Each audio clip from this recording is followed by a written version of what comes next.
पहले तो बहुत सॉरी, मैं जानता हूँ वीडियो काफी लेट होगी, लेकिन मैं क्या करूँ भाई, मेरे कॉलेज वाले ना पढ़ाने से ज्यादा तो एग्जाम्स लेते हैं, इसलिए प्लीज मेरे कॉलेज को गाली दो, मुझे मत दो भाई, कसम से। जितनी गाली मैं इस हफ्ते खाया हूँ ना, उतनी गाली मैं अपनी जिंदगी में नहीं खाया हूँ। बट इन सब बात को हम लोग साइड में रखते हैं, आते हैं हम लोग हमारे आज के पार्ट पे। तो जैसा कि हम लोगों ने हमारे पिछले पार्ट में देखा था कि कैसे आस्था अकेले तैयार हो जाता है 7 लोगों से लड़ने के लिए, एंड वो 7 लोगों से अकेले लड़ भी रहा होता है, लेकिन ऑब्वियसली वो इतना ज्यादा इंजर्ड होता है, इसलिए उसे लड़ने में बहुत दिक्कत हो रही होती है। आखिर कौन है ये लड़का, ये हार क्यों नहीं मान रहा। ये सारे लोग मिलकर आस्था के ऊपर अटैक कर रहे होते हैं, एंड आस्था अकेले इन सबसे लड़ रहा होता है और बहुत ज्यादा थक गया होता है। आखिर कब तक लड़ोगे तुम बच्चे, जब तक मैं मर नहीं जाता। एंड तभी लियोपोल्ड पीछे से इन सब के ऊपर अटैक कर देता है। मेरे भाई के मरने से पहले मैं तुम सबको मार डालूंगा। पास्ता, तुम साथ तो दोगे ना मेरा? बिल्कुल भाई, और मेरा नाम आस्था है। एंड ये दोनों साथ में मिलकर इन सबसे लड़ने लगते हैं। नोएल भी इनको अपने वाटर बैरियर से बचाने लगती है, लेकिन तभी इन सब में से एक अपना मैजिक यूज करता है और अपने ट्री सकिंग मैजिक से नोएल का मैजिक अब्सॉर्ब कर लेता है और नोएल का वाटर बैरियर खत्म हो जाता है। आस्था और लियोपोल्ड साथ में इस आदमी के ऊपर अटैक करने के लिए कूदते हैं, लेकिन मैंने तो पहले ही बताया था कि ये पांचों बहुत स्ट्रांग होते हैं, एंड ये अपने मैजिक से इन दोनों को बहुत ज्यादा इंजर्ड कर देता है, क्योंकि इसका अटैक इतना फास्ट होता है कि आस्था और लियोपोल्ड को इसका अटैक दिखाई नहीं होता, एंड ये दोनों जमीन पर गिर जाते हैं और बेहोश हो जाते हैं। बहुत हो गया, अब मरो तुम दोनों। एंड ये आदमी इन दोनों को खत्म करने के लिए अपना फाइनल अटैक इन दोनों पर कर देता है। नोएल जोर से चिल्लाती है आस्था, लेकिन तभी अचानक से इस आदमी के अटैक को कोई रोक देता है। ये क्या? एंड तभी वहाँ पे सारे के सारे मैजिक नाइट्स वापस आ जाते हैं। तुम लोगों को क्या लगा इतनी आसानी से जीत जाओगे? एंड मिमोसा भागते हुए फुगिलियन के पास जाती है। हमें जल्दी से कैप्टन फुगिलियन को मेडिकल वार्ड भेजना होगा, इनका बचना बहुत मुश्किल है। आस्था, तुम ठीक तो? एंड आस्था बहुत ज्यादा इंजर्ड हो चुका होता है। नोजेल बोलता है तुम लोगों ने जो किया है उसके लिए मैं तुम लोगों को बहुत गंदी मौत दूंगा। ऐसी बात है क्या? एंड तभी नोजेल इन लोगों के ऊपर अटैक कर देता है, बट तभी ये लड़की अपना मैजिक यूज करती है, सैलामेंडर मैजिक, एंड वो अपने मैजिक से अपने आसपास एक सैलामेंडर बना देती है जो नोजेल के अटैक को एब्जॉर्ब कर लेता है। ये सैलामेंडर सारे के सारे मैजिक अटैक्स को एब्जॉर्ब कर सकता है, और जितने ज्यादा अटैक से एब्जॉर्ब करेगा उतना ही ज्यादा स्ट्रांग होता जाएगा। एंड तभी ये लड़की आस्था को भी अपने सैलामेंडर से किडनैप कर लेती है। नोजेल समझ जाता है कि ये लोग कोई मामूली क्रिमिनल्स नहीं है। अभी तो हम लोग यहाँ से जा रहे हैं, लेकिन हमारा नाम याद रखना तुम सब मैजिक नाइट्स, हमारा नाम है आई ऑफ द डार्क सन, और एक दिन हम लोग पूरा क्लोवर किंगडम तबाह कर देंगे। एंड तभी ऑबिटो के टेलीपोर्टेशन मैजिक से ये सब वहाँ से आस्था को लेके भाग जाते हैं। हमें जल्दी कुछ करना होगा, वो लोग आस्था को ले गए, हमारे पास अभी एक कॉमनर की चिंता करने का टाइम नहीं है, हमें हमारे क्लोवर किंगडम का ध्यान रखना होगा। लेकिन कैप्टन नोजेल सही कह रहे हैं नोएल, हमें नहीं पता कि वो लोग आस्था को कहाँ लेकर गए होंगे। अभी हमारे क्लोवर किंगडम को हमारी जरूरत है, हमें दोबारा से अपने किंगडम को सेव करना होगा। मिमोसा, क्या ये दोनों बच पाएंगे? मैं लियोपोल्ड को तो बचा सकती हूँ, पर फुगिलियन सर का बचना बहुत मुश्किल है। हमें जल्दी इन्हें मैजिक हॉस्पिटल लेके जाना होगा, जिसपे सॉलिड और नेब्रा फुगिलियन पे हंसने लगते हैं। देखो तो क्रिम्सन लायंस का कैप्टन कितना वीक और बेसहारा है, और अब तो इसके पास एक हाथ भी नहीं है। लेकिन तभी नोजेल इन दोनों को चुप करा देता है और कहता है भले ही उसके पास एक हाथ ना हो, लेकिन फिर भी वो तुम दोनों को आसानी से अकेले हरा सकता है, इसलिए चुप रहो। एंड ये दोनों चुप हो जाते हैं। उसके बाद ये सारे के सारे मैजिक नाइट्स पूरे क्लोवर किंगडम में फैल जाते हैं अपने किंगडम को दोबारा से सेव करने के लिए, लेकिन बेचारी नोएल सिर्फ आस्था के बारे में ही सोच रही होती है। इधर हम देखते हैं सारे लोग आस्था को लेके वापस अपने बेस पे आ जाते हैं। डेड लीडर तुम पे खुश नहीं होंगे, क्योंकि भले ही हम मिशन में पास हो गए, लेकिन तुम्हारी वजह से कार्ला पकड़ी गई। चिंता मत करो, लीडर कभी भी जाके उसको छुड़ा सकते हैं। एक मिनट शैली, तुम्हें इसे अंदर लेके नहीं आना चाहिए, इसे यहीं पे खत्म कर दो। क्या?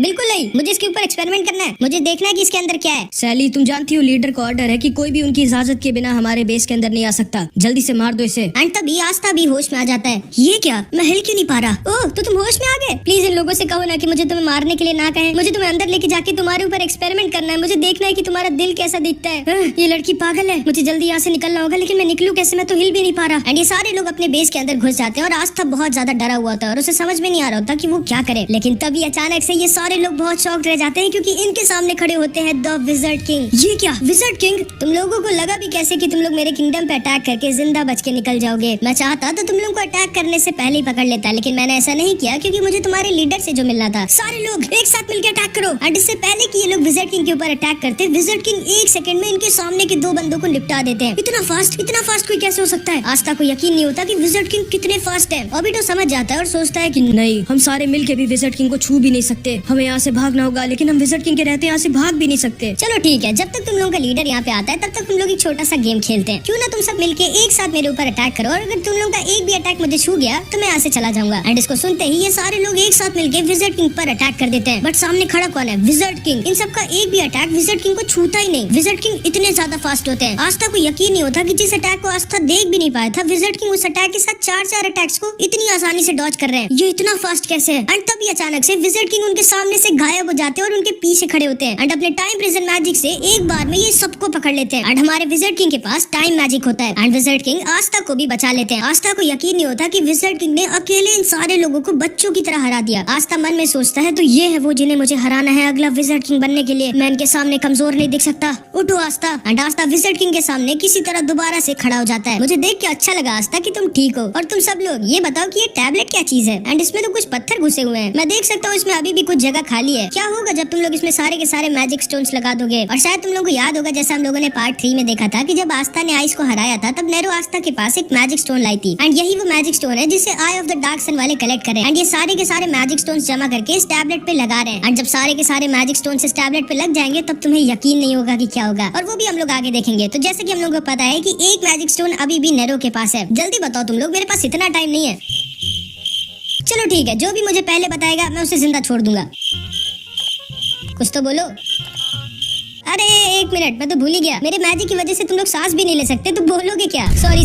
चलो मैं फिर से तुम सबको आजाद कर देता हूँ। लेकिन तभी अचानक से विज़र्ड किंग को किसी के आने की भनक होती है। ओह तो तुम आ गए। आस्था तैयार हो जाओ। एंड तभी इन दोनों के पीछे एक बहुत जोर की रोशनी जलती है, इतनी तेज की आस्था को अपनी आंखें बंद करनी पड़ती है। एंड तभी इन दोनों के सामने आ जाता है हमारी एनिमे का मेन विलेन लाइट। एंड ये कितना स्ट्रॉन्ग होता है ये अभी तुम समझ जाओगे। आस्था अपनी पलकों को सिर्फ एक बार झपकाता है और तभी वो लाइट गायब हो जाती है और उसके साथ वो लाइट, वो सारे लोग और वो टैबलेट भी गायब हो जाता है। आस्था को कुछ समझ में नहीं आता कि ये क्या हुआ विज़र्ड किंग?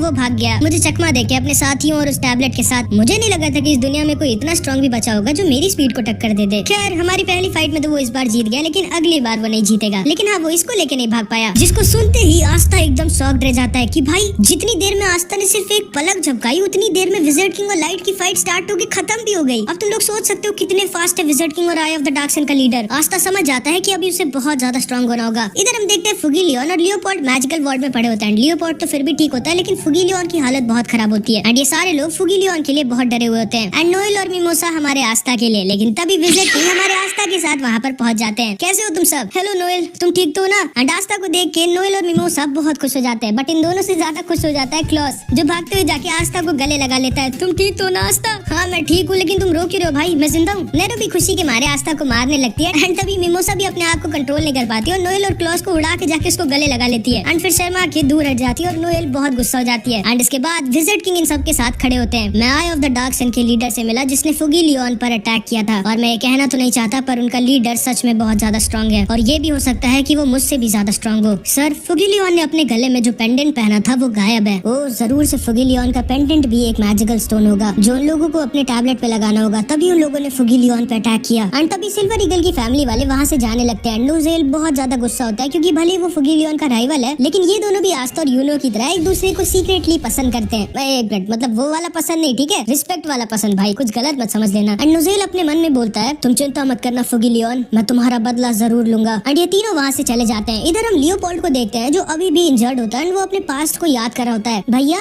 वो आपके सर पे डायमंड कैसा बना है? लियो, ये एक प्रॉमिस है जो मैंने अपने आप से किया है एंड इसको मुझे मरते दम तक पूरा करना होगा। इसके बाद हम देखते हैं विज़र्ड किंग इन सबसे कह रहे होते हैं मुझे बहुत दुख हुआ फुगी लियोन के साथ जो हुआ एंड हम उसे बचा नहीं पाए लेकिन हम उसका बदला जरूर लेंगे। सही कहा। एंड तभी लियोपोल्ड बाहर आकर खड़ा हो जाता है। लियो, तुम्हें अभी नहीं खड़ा होना चाहिए। सही कहा आपने विज़र्ड किंग, मैं लूंगा अपने भाई का बदला। आस्था, मुझे खुशी है कि तुम जिंदा हो क्योंकि हम इतनी आसानी से नहीं मर सकते। अभी हमें बहुत ज्यादा स्ट्रॉन्ग होना है। मैं वादा करता हूँ कि मैं बहुत स्ट्रॉन्ग बनूंगा और अपने भाई का बदला लूंगा। मैं एक भी दिन रेस्ट नहीं करूंगा और हर दिन बहुत ज्यादा मेहनत करूंगा और तब तक मेहनत करना नहीं छोड़ूंगा जब तक मैं एक दिन विज़र्ड किंग नहीं बन जाता। तैयार हो ना मेरे राइवल? आस्था एंड लियो भी अपने आप से ये प्रॉमिस कर लेता है। हाँ मैं तैयार हूँ, लेकिन तुम्हारा नाम क्या है? क्या तुम्हें मेरा नाम ही नहीं पता? एंड ये सारे लोग हंसने लगते हैं। एंड इधर हम देखते हैं फुगी लियोन भी हंस रहा होता है एंड अब वो होश में आ चुका है एंड अब वो भी ठीक है। उसके बाद सारे मैजिक नाइट्स दोबारा से क्लोवर किंगडम की मरम्मत करने लगते हैं एंड विज़र्ड किंग भी ये समझ जाते हैं कि उनके मैजिक नाइट्स में से कोई एक ट्रेटर है जिसने अटैक के टाइम उस बैरियर को हटा दिया था। इसके बाद हम देखते हैं ये सारे लोग इन दोनों से पूछताछ कर रहे होते हैं बट ये दोनों मर जाएंगे लेकिन अपने लीडर के बारे में कुछ भी नहीं बताएंगे क्योंकि इनका लीडर लाइट इन दोनों के लिए भगवान है। एंड इधर हम डेड को देखते हैं जो आस्था के ऊपर बहुत ज्यादा पागल होता है और वो कुछ भी करके बस आस्था को मारना चाहता था। चुप रहो डैड, तुम मेरे आस्था को नहीं मार सकते, मुझे उसके ऊपर एक्सपेरिमेंट करना है। एंड इसके बाद हम आई ऑफ द डार्क सन के लीडर लाइट और ओबिटो को देखते हैं। सर आप चिंता मत करिए, वो दोनों मर जाएंगे लेकिन अपना मुंह नहीं खोलेंगे। मैं जानता हूँ ओबिटो, लेकिन मुझे उसकी नहीं उनकी चिंता है। बहुत जल्दी मैं वापस जाकर उन लोगों को ले आऊंगा, लेकिन पहले हमें उस विज़र्ड किंग का कुछ करना होगा। उसका टाइम मैजिक सच में बहुत खतरनाक है। एंड हम लाइट का एक हाथ देखते हैं जिसको विज़र्ड किंग ने उनकी फाइट के दौरान अपने अटैक से एकदम डिस्ट्रॉय कर दिया होता है। मुझे नहीं लगा था कि विज़र्ड किंग इतना स्ट्रॉन्ग होगा, लेकिन आप सब चिंता मत करिए, वो भले ही स्ट्रॉन्ग है लेकिन मुझसे ज्यादा नहीं। और एक दिन हम सब मिलकर क्लोवर किंगडम को तबाह कर देंगे और अपना खुद का एक राज्य बनाएंगे। और इसके बाद इधर हम इस लड़की को देखते हैं जो आस्था को पेस्ट्री देती है उसकी जान बचाने के लिए। लेकिन इससे पहले कि आस्था वो पेस्ट्री खाता, चार्मी वो पेस्ट्री आस्था से ले लेती है और खुद खाने लगती है। ये लो तुम दोनों भी खाओ, शर्माओ मत। हाँ, मैं क्यों शर्माऊंगा, मेरी पेस्ट्री है। एंड वो पेस्ट्री सच में बहुत टेस्टी होती है। वैसे चार्मी सेनपाई आप आई कैसी थी चुपचाप रॉयल कैपिटल के अंदर? एंड तब चार्मी आस्था को अपना मैजिक दिखाती है कि कैसे वो चुपचाप उसी के साथ रॉयल कैपिटल में घुसी थी। एंड तभी हम देखते हैं वहाँ से यूनो की भी स्क्वाड जारी होती है। ओए यूनो, कम से कम एक हाय तो बोलते जाओ, किस बात की ऐठन है तुम्हारे अंदर? एंड चार्मी आस्था से कहती है, एक मिनट, तुम मेरे प्रिंस को कैसे जानते हो? मैं जानता हूँ कि तुम बहुत स्ट्रॉन्ग हो गए हो, लेकिन ये मत बोलो कि मैं तुमसे भी ज्यादा स्ट्रॉन्ग हूँ। जिसको सुनते ही यूनो आस्था के ऊपर एक बहुत ही स्ट्रॉन्ग अटैक यूज कर देता है, जो कि इतना स्ट्रॉन्ग होता है कि अगर आस्था की जगह कोई और मैजिक नाइट होता तो वो काम से गया था। लेकिन सामने कौन खड़ा होता है? हमारा आस्था। एंड वो अपनी तलवार निकालता है और वो यूनो के अटैक को रोक देता है, लेकिन उसके अटैक से वो नीचे जरूर गिर जाता है। एंड तभी उसको यूनो का एक मैसेज दिखता है जिसमें लिखा होता है, मैं ठीक हूँ, तुम बताओ। अबे पागल है क्या, मुंह से नहीं बोल पा रहा था, अभी तुम सब मारे जाते। एंड यूनो आस्था को इग्नोर करके वहाँ से चला जाता है। क्लॉस सोचता है कि अचानक से यूनो का विंड अटैक इतना स्ट्रॉन्ग कैसे हो गया? एंड वो इसीलिए हुआ है क्योंकि यूनो के पास अब विंड स्पिरिट शिल्फी भी है। और आस्था और यूनो दोनों अंदर से बहुत खुश होते हैं एक दूसरे के लिए कि वो लोग अब इतने स्ट्रॉन्ग हो गए। इसके बाद हमारा आस्था वापस लौट जाता है अपने ब्लैक बुल स्क्वाड के पास। मैग्मा सेनपाई, फिर विज़र्ड किंग ने मेरी तारीफ की और मुझे बना दिया जूनियर मैजिक नाइट। क्या? लेकिन जूनियर मैजिक नाइट होता क्या है? मुझे नहीं पता। बेवकूफो, तुम लोगों को ये नहीं पता कि जूनियर मैजिक नाइट क्या होता है? कोई बात नहीं, तुम लोगों का कभी प्रमोशन नहीं हुआ है ना, इसलिए तुम लोग अभी तक की सुपर जूनियर मैजिक नाइट हो। और आस्था अब जूनियर मैजिक नाइट हो गया, मतलब तुम लोग से भी ऊपर। और क्योंकि चार्मी ने अकेले उस चुड़ैल को हराया था, इसलिए अब वो सीनियर मैजिक नाइट है। ये मैं सीनियर मैजिक नाइट बन गई, मतलब मुझे अब और खाना मिलेगा। और तुमने भी बहुत अच्छा काम किया आस्था। थैंक यू यामी सर, मैं जा रहा हूँ और ट्रेनिंग करने ताकि मैं और ज्यादा स्ट्रॉन्ग बन पाऊँ और एक दिन बन जाऊँ विज़र्ड। चुप रहो, पागल हो क्या? जाके थोड़ा रेस्ट कर लो वरना रेस्ट इन पीस हो जाओगे। मुझे रेस्ट की जरूरत नहीं है, तुम्हें है गधे। लेकिन मैं करूंगा क्या अपने रेस्ट पे? मेरे साथ चलो, आज मैं तुम्हें एक ट्रिपल डेट पे लेके चलता हूँ। क्या डेट? एंड नोएल एकदम शॉक्ड रह जाती है क्योंकि उसका प्यारा आस्था डेट पे जा रहा होता है। और फिर फिनरल आस्था और मैक्स के साथ कोयल टाउन पहुंच जाता है। एंड उसके पीछे चुपचाप नोएल भी आ जाती है क्योंकि वो नहीं चाहती थी कि उसका प्यारा आस्था किसी और लड़की के साथ डेट पे जाए, जैसे कि इस कथी को कोई लड़की पसंद करेगी। उसके बाद ये तीनों के तीनों एक होटल में आ जाते हैं जहाँ पर इन तीनों की 3 लड़कियों के साथ एक मिक्स डेट होती है। ठीक है, मैं हमारी डेट को स्टार्ट करता हूँ। मेरा नाम है फिनरल और मैं 21 साल का हूँ। और फिनरल इन तीनों को एक एक फ्लावर दे देता है और ये तीनों लड़कियाँ खुश हो जाती हैं। बहुत अच्छे, अभी तक की तो हमारी डेट सही जा रही है। तुम्हारी बारी मैक्स, अपने बारे में बताओ कुछ। ओह मेरी बारी, मेरा नाम है मैक्स और मैं 18 साल का हूँ और मुझे लोगों को जान से मारना बहुत पसंद है। मुझे मजा आ जाती है जब मैं लोगों का खून देखता हूँ। जिसे सुन के ये तीनों लड़कियाँ थोड़ा सा डर जाती हैं। लेकिन इन तीनों से भी ज्यादा डर होता है हमारा आस्था, क्योंकि उसको समझ में नहीं आ रहा था कि वो क्या बोले, तो वो उठ के अपनी बॉडी दिखाने लगता है। हाय, मेरा नाम है 15 और मैं आस्था साल का हूँ। ये दोनों लड़कियाँ सोच रही होती है कि आज तो हम लोग गलत फंस गए। ये तीसरी वाली को कुछ फर्क ही नहीं पड़ रहा होता इन सबसे। एंड इस लड़की का नाम रेबेका होता है। फिनरल समझ जाता है कि लड़कियाँ बोर हो रही है। भाई ठीक है, अब तुम लोग भी अपना नाम बताओ। लेकिन ये तीनों कुछ भी नहीं बोलती। फिनरल सोचता है उसे जल्दी कुछ करना होगा टॉपिक को और ज्यादा इंटरेस्टिंग बनाने के लिए। अच्छा तुम लोग जानना चाहती हो कि हम मैजिक नाइट्स क्या करते हैं? हाँ हाँ जरूर। लक, अपने कुछ मिशंस के बारे में बताओ यार। हाँ हाँ जरूर। मैं अपने पिछले मिशन में कुछ लुटेरों से लड़ रहा था और मैं उन्हें जान से मार नहीं सकता था, तो मैंने उनके दोनों हाथ पैर उखाड़ कर फेंक दिए ताकि वो लोग भाग ना पाए। मुझे बहुत मजा आई थी उस दिन। ये लड़की सोचती है कि ये लड़का सही में मैजिक नाइट है या फिर कोई साइको किलर है। उसके बाद मैंने एक लुटेरे के पेट के अंदर अपना हाथ, चुप हो जा भाई, मेरे डेट की ऐसी की तैसी मत कर। आस्था तुम बताओ, तुमने कैसे रॉयल कैपिटल को बचाया था इस बार? हाँ मैंने देखा था, तुम अकेले 7 लोगों से लड़ रहे थे। ओ हाँ वो मैं लड़ रहा था, लेकिन मैं बहुत इंजर्ड भी हो गया था। एंड आस्था उठ के अपनी चोट इन सबको दिखाने लगता है। वाह, इस छेद से तो मैं तुम्हारा दिल देख सकता हूँ। ये तीनों लड़कियां वहाँ से भागना चाहती थी। मैंने बहुत गलत किया इन दोनों को मेरे साथ लाके। एंड इधर हम नोएल को देखते हैं जो एक वेट्रेस बन के लोगों पे नजर रखी हुई होती है। मुझे पता था इस लड़के को कोई लड़की कभी पसंद कर ही नहीं सकती। ओए वेट्रेस, थोड़ा पानी देना, खुद जाके ले ले। एंड इधर हम सेक्के को भी देखते हैं। तुम्हें शायद ये याद होगा जिसकी आस्था ने पार्ट 2 में बैंड बजाई थी। एंड हमेशा की तरह ये लंबी लंबी फेंक रहा होता है। फिर क्या, मैंने उन 10 के 10 शेरों को अकेले हरा दिया। ओए वेट्रेस, पानी लाओ। लो पानी। एंड इसके बाद हम लक को देखते हैं जो एक लड़की से बात करने लग जाता है। वाह, तुम्हारा मैजिक तो कमाल है, तो तुम इससे बाल काटती हो, ये तो बहुत ही मुश्किल होगा। जिसको सुन के ये लड़की थोड़ा सा शर्मा जाती है। वैसे ये लड़का है तो थोड़ा सा क्यूट और दिल का भी बहुत साफ है। एक मिनट, मुझे पागल किलर अच्छा क्यों लग रहा है? वैसे तुम भी मुझे अपना मैजिक दिखाओ लक। हाँ हाँ क्यों नहीं, चलो बाहर। एंड ये दोनों उठ के बाहर जाने लगते हैं। बहुत अच्छे लक, तुम तो छुपे रुस्तम निकले। वैसे टाइला, मैंने सुना है कि पैरेट टाउन का सनसेट बहुत सुंदर होता है, चलोगी क्या तुम मेरे साथ देखने? हाँ क्यों नहीं। एंड ये दोनों भी वहाँ से चले जाते हैं। अब बचते हैं सिर्फ आस्था और रेबेका। अब मैं क्या करूँ? मैं और ये तो अकेले हैं यहाँ पर, मुझे कुछ बात करनी होगी, लेकिन क्या बात करूँ? मैं हार नहीं मान सकता। ठीक है, वैसे मेरा नाम है आस्था, तुम पहले ही बता चुके हो।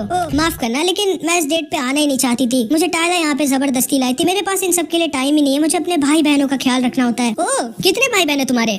5। वाह, मेरे भी। क्या? हाँ, वापस आजे विलेज में मैं और मेरे 5 छोटे भाई बहन साथ में रहते थे। एंड पहले हम सब लोग एक छोटे से कमरे में साथ में सोते थे और मैं हमेशा ज्यादा जगह के लिए लड़ता था। और अब तो मेरे पास एक खुद का पूरा कमरा है, लेकिन अभी भी मैं वापस उन सब के साथ जाके लड़के वहीं सोना चाहता हूँ। पता नहीं क्यों, लेकिन मुझे उन सब की बहुत याद आती है। हाँ, सही कहा तुमने, ऐसा ही होता है। जब हम लोग उनके साथ होते हैं तो हमें बहुत परेशानी होती है, लेकिन जब हम लोग दूर होते हैं तो हमें उनकी बहुत याद आती है। हाँ वही तो। एंड ये दोनों एक दूसरे से ऐसी बातें करने लगते हैं। एक मिनट, ये गधा उस लड़की से क्या बात कर रहा है? अरे मेरी प्लेट मत तोड़ो प्लीज। चुप रहो वरना मैं तुम्हें तोड़ दूंगी। एंड ये दोनों ऐसे ही साथ में बात कर रहे होते हैं, लेकिन तभी वहाँ पर एक बड़ा सा आदमी आ जाता है जिसने बहुत सारा पी रखा होता है। एक मिनट, तुम्हारे जैसे छोटे से लड़के को कोई मैजिक नाइट स्क्वाड ले भी कैसे सकती है? मुझे तो यकीन नहीं होता। हाँ सही कहा, मुझे भी नहीं होता। और ये क्या, तुम्हारे जैसे लड़के के साथ ही कितनी सुंदर सी लड़की डेट पे आई है? एक मिनट, मैं तो तुम्हें जानता हूँ। तुम तो वही हो जो अपने भाई बहन का अकेले ख्याल रखती हो। तो अब तुम्हें एक आदमी की जरूरत है क्या? इसीलिए तुम डेट पे आई हो? तो तुम इस बच्चे के साथ क्या कर रही हो? मुझसे शादी कर लो और उन बच्चों को छोड़ दो, मैं तुम्हें बहुत खुश रखूंगा। चुप रहो, बिल्कुल नहीं। एक और बार सोचो, मुझसे शादी कर लो, बहुत खुश रहोगी। और ये आदमी रेबेका को परेशान करने लगता है, लेकिन तभी आस्था इसका हाथ पकड़ता है। ओए दूर हट उससे। ओ, तो तुम छोटे से वीक से लड़के मेरा क्या करोगे? मुझ पे अपना मैजिक यूज करोगे? एक्चुअली मेरे पास मैजिक है ही नहीं। क्या तुम्हारे पास मैजिक है ही नहीं और तुम एक मैजिक नाइट हो? फिर तुम मुझे कैसे हराओगे? तुम्हारे जैसे को हराने के लिए मुझे मैजिक की जरूरत ही नहीं। एंड आस्था इस आदमी को एक तकिए की तरह उठा के हवा में फेंक देता है। ये सीधा सिक्के के ऊपर जाके गिरता है। और अब तो तुम लोग समझ गए होगे भाई, एक और लड़की पागल हो जाती है हमारे आस्था भाई के प्यार में। चलो आस्था, हमें यहाँ से भागना होगा, मुझे भी जाना होगा। ये लो, मुझे नहीं करनी जॉब। एंड आस्था और रेबेका वहाँ से भाग जाते हैं और एक गली में छुप जाते हैं। नोएल भी इनको चुपचाप देख रही होती है। थैंक यू आस्था मुझे बचाने के लिए। कोई बात नहीं, तुम्हें कभी भी मेरी मदद की जरूरत हो तो मुझे बस याद करना। वैसे आस्था, तुम किसी को पसंद करते हो क्या? हाँ, एक है जिसे मैं बहुत ज्यादा पसंद करता हूँ। एक मिनट, कौन है आस्था जिसे बहुत ज्यादा पसंद करता है?